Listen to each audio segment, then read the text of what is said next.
Today's devotional message. We have all been involved in an argument at some point in our lives. In my younger years, I had a far worse temper than I do now, and I would not always filter my words in the most appropriate manner. I remember one argument vividly. In a discussion with my father, I implied that he was not a true believer of Christ because he did not devote his entire life to it.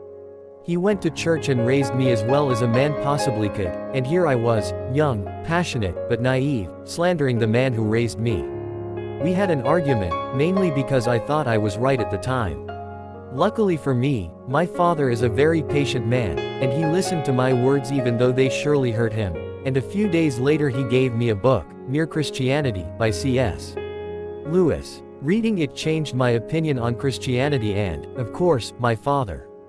The Word of God and those recorded by the apostles are the most sacred texts available to us, but our interpretation of these texts may differ.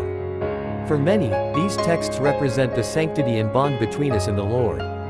However, for others they may not have made an impact and may never make an impact. Even the disciples of Christ had their doubts, and to selfishly attempt to impose our own beliefs on another person when they may not be ready is not for us to decide.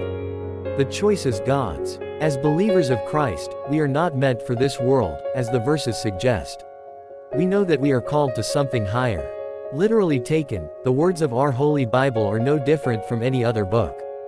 How these words are used, habitually, practically, and personally, by each and every Christian is what separates it. We are not meant for this world. It is our duty to emulate and do what came so innately to Christ, to make this word flesh, to sanctify it to the heights of heaven.